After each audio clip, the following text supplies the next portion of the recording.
नमस्कार बच्चों, स्वागत है हमारे YouTube चैनल राधे एकेडमी पर। और मैं हूं रोहित कुमार।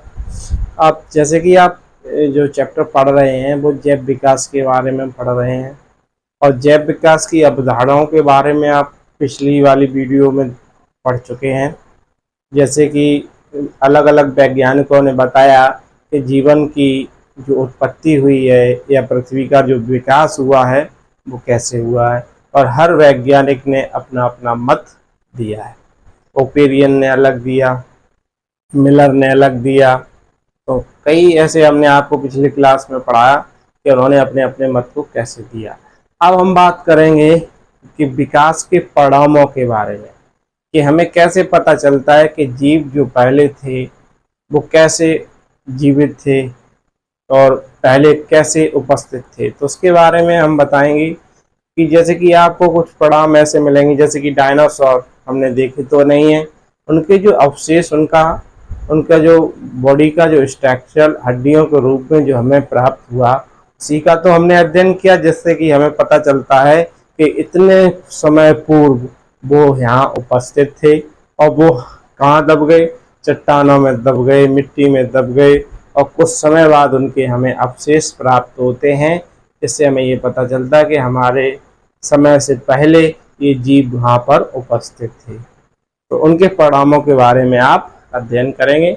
देखिए, आप पृथ्वी पर जीवों के विकास के कई परिणाम हैं। जैसे कि चट्टानों के अंदर जीवाश्म के रूप में, यानी कोई भी जीव है जब वो दब जाता है, मर जाता है, तो उनके जो अवशेष मिलते हैं उसी को जीवाश्म कहते हैं। जीवन को के कठोर अंगों के अवशेष के रूप में विद्यमान थे, यानी उनके जो जीवन था, उस जीवाश्म थे, वो कठोर अंग थे जो कि अवशेषों के रूप में विद्यमान थे, जो चट्टानों, अवसाद या तलछट से बनी होती थी। यानी जो अवसादी चट्टानें होती थी वो तलछट की क्रिया से बनी होती थी, जो उनमें दब गई थी, जो एक दूसरी तलछट की परत पृथ्वी लंबे इतिहास की गवाह है। यानी एक परत बनी, फिर दो परत बनी, इसकी जो गवाह है वो क्या है? पृथ्वी लंबे इतिहास की गवाह है। अलग अलग आयु की चट्टानें, हाँ ये बात सही है कि चट्टानें, कोई नई चट्टानें होती हैं, कोई बहुत पुरानी चट्टानें होती हैं, ठीक है। तो अलग अलग आयु की चट्टानों की तलछट अलग अलग जीव पाए जाते हैं, यानी उनमें अलग अलग चट्टानों में भी अलग अलग परत में भी जीव पाए जाते हैं जो उस तलछट के दौरान मारे गए थे। यानी मैंने माना कि जैसे ये पृथ्वी है और इसका आकार अभी यहाँ है, अब जैसे कि यहाँ पे कोई जीव है तो यहाँ से कुछ परिवर्तन हुए, ऐसे परिवर्तन हुए, तो ये क्या है? ये परत परत दर परत बनती रही, परत दर परत बनती रही, तो जिससे क्या, तलछट की क्रिया के दौरान ये दब गए। दबने से क्या हुआ? तो वो हम जब परत टूटी चट्टानों की खोजें हुई तो उस दौरान उन अवशेषों की हमें प्राप्त हुई। उसमें कुछ आधुनिक जीव से भी मिलते जुलते हैं। कुछ जो हमें अवशेष मिले वो आधुनिक जीवन यानी मॉडर्न्स जो जीव जंतु हैं उनसे मिलते जुलते थे। वे विलुप्त जीवों जैसे डायनासोर का भी प्रतिनिधित्व करते हैं। यानी जो विलुप्त, जो हमारे यहाँ हमारी पृथ्वी पर ऐसे अवशेष पृथ्वी के अंदर पाए गए जो विलुप्त हो चुके हैं, और उनके भी अवशेष मिलते हैं हमें, और जिससे ज्ञात होता है कि ये हमारी पृथ्वी पर पहले से मौजूद थे। तो ये बात तो क्लियर, ये समझ में आई कि हमें चट्टानों के नीचे मिले, ठीक है, और ये चट्टानें जो बनी वो तलछट की क्रिया के दौरान बनी। अब हम बात करेंगे समजात अंगों के बारे में। समजात अंग क्या होते हैं? ऐसे अंग जिनका उद्भव यानी भ्रूणीय विकास एक समान होता है, लेकिन उनके कार्य जो है वो अलग अलग होते हैं। ऐसे अंगों को क्या कहा जाता है? समजात अंग कहा जाता है। देखिए, समजातता या समजात अंग विभिन्न जीव जातियों के वे अंग जिनमें भ्रूणीय विकास भ्रूण के समान भागों से होने के कारण एक मौलिक समानता होती है, समजात अंग होते हैं। चाहे वो वयस्क अवस्था की वास्तविक रचना और कार्य कितने भी भिन्न हो। यानी कहने का मतलब है उनका जन्म तो एक समान होता है, लेकिन उनके जो कार्य हैं वो भिन्न हो सकते हैं। जैसे मनुष्य का हाथ, ठीक है, मगरमच्छ का अगला पैर, बतख के अगले पर जो हैं वो पंख हैं, और जैसे चमगादड़ के पर, तो वो क्या है, मनुष्य का हाथ क्या काम करता है, खाना खाने की यानी उसको उठाने की।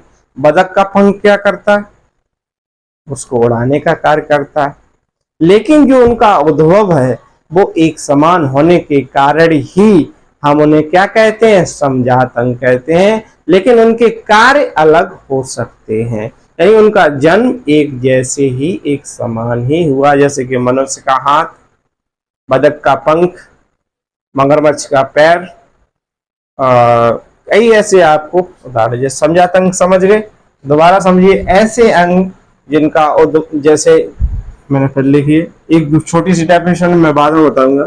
विभिन्न जीव जातियों के वे अंग जिनमें भ्रूणीय विकास भ्रूण के समान भागों से होने के कारण एक मौलिक समानता होती है। भ्रूणीय विकास समान भागों से होता है तो उसमें क्या, एक मौलिक समानता होती है, जिसे समजात अंग कहते हैं। चाहे वो वयस्क अवस्था की वास्तविक संरचना और कार्य में कितने भी भिन्न क्यों ना हो, जैसे कि मछलियां, पक्षी, मानव आदि। समझ में आ गया। अब देखिए समरूपता के बारे में हम पढ़ेंगे। किसके बारे में पढ़ेंगे, समरूपता के बारे में। ऐसे अंग जो होते बहुत भिन्न प्रकार के, देखिए समरूपता क्या होती है। ऐसे अंग जो होते बहुत भिन्न प्रकार के जीवों में, परंतु समान कार्य के लिए उपयोग हो जाने के कारण समान दिखाई देते हैं। वे भ्रूणीय उत्पत्ति और विकास में मौलिक संरचना में बहुत भिन्न होते हैं। इनकी दिखावटी समानता को समरूपता कहते हैं। यानी उनकी उत्पत्ति तो अलग अलग तरीके से हुई है, लेकिन जो उनके कार्य करने की, जैसे कि उनके अंगों के कार्य करने की वो समरूपता, वो समान दिखाई देने का कार्य करते हैं, इसीलिए उन्हें समरूपता कहा जाता है। जैसे कि पक्षियों के पंख, चमगादड़ का पंख, कीटों के पर, कीटों के पंख आदि।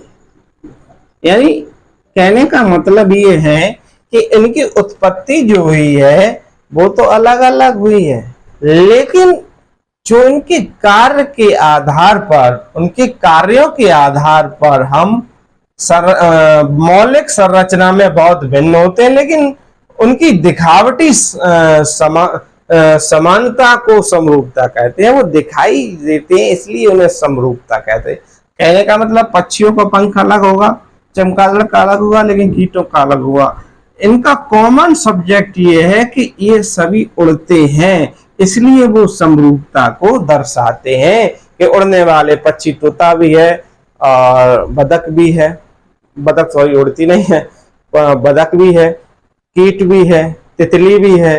तो वो उड़ने के साथ साथ जो हैं वो समरूपता को प्रदर्शित करते हैं, इसीलिए वो समरूपता को कहते हैं।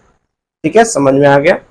आगे देखिए, अब अनुकूली विकर्ण के बारे में देखते हैं कि अनुकूली विकर्ण है क्या। देखिए, कुछ जीव ऐसे होते हैं जो एक स्थान पर होते हुए भी उनमें कुछ ऐसे परिवर्तन आ जाते हैं जो उनके पूर्वजों में नहीं है, और जो उन आने वाली जो पीढ़ी है उनमें परिवर्तन देखने को मिलते हैं। एक डार्विन एक द्वीप पर गए, उन्होंने देखा कि वहां पर एक डार्विन फिंच नाम की एक छोटी काली एक चिड़िया थी। और उस चिड़िया को देखा उन्होंने तो वो एक साधारण चिड़िया थी जो कि बीजों का सेवन करती थी।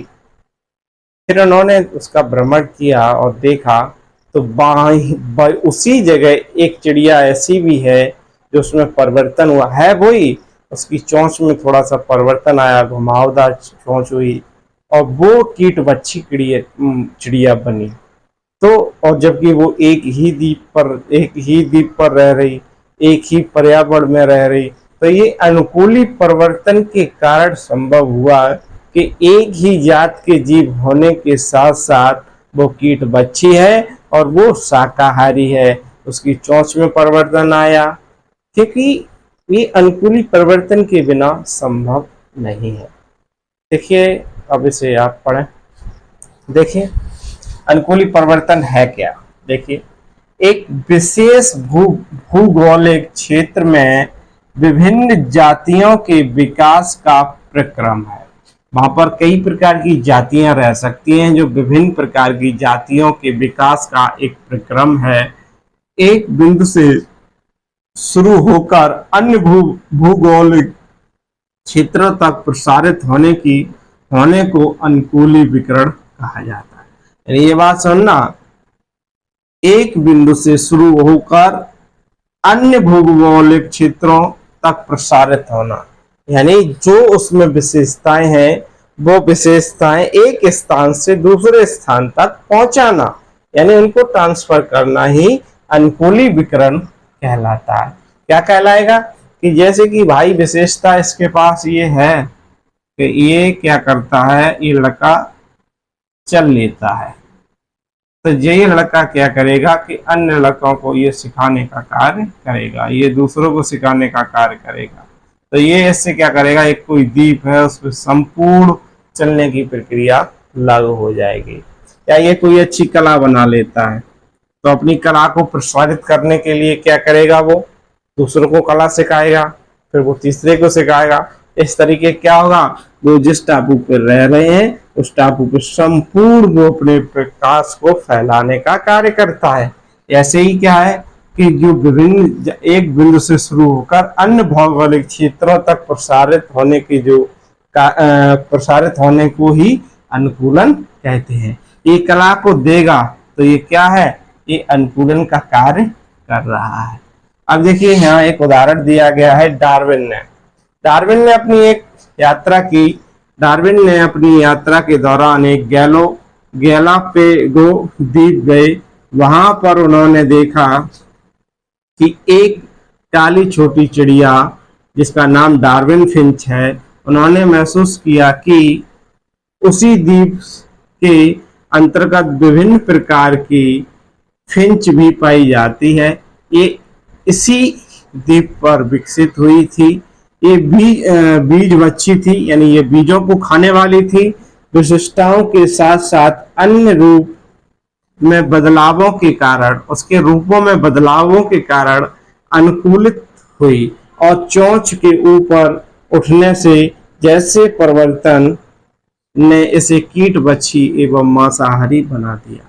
भाई पहले तो ये एक चिड़िया थी साधारण, बीजों को खाने वाली, लेकिन अनुकूलन के फलस्वरूप उसमें कुछ परिवर्तन आए और परिवर्तन आया उसकी चोंच के कारण। जब वो उसकी चोंच के कारण परिवर्तन आया तो वो क्या हो गई, शाकाहारी से मांसाहारी हो गई। और ये परिवर्तन आने के बाद कीट बच्ची हो गई एवं मांसाहारी हो गई। ये परिवर्तन जो उसकी चोंच में आया वो अनुकूलन के कारण आया। तो ये आपको कैसी लगी है, अच्छी लगी है जानकारी? तो भाई लाइक करिए, लाइक भी कर दिया करें। तो इसे देखिए आप, ठीक है।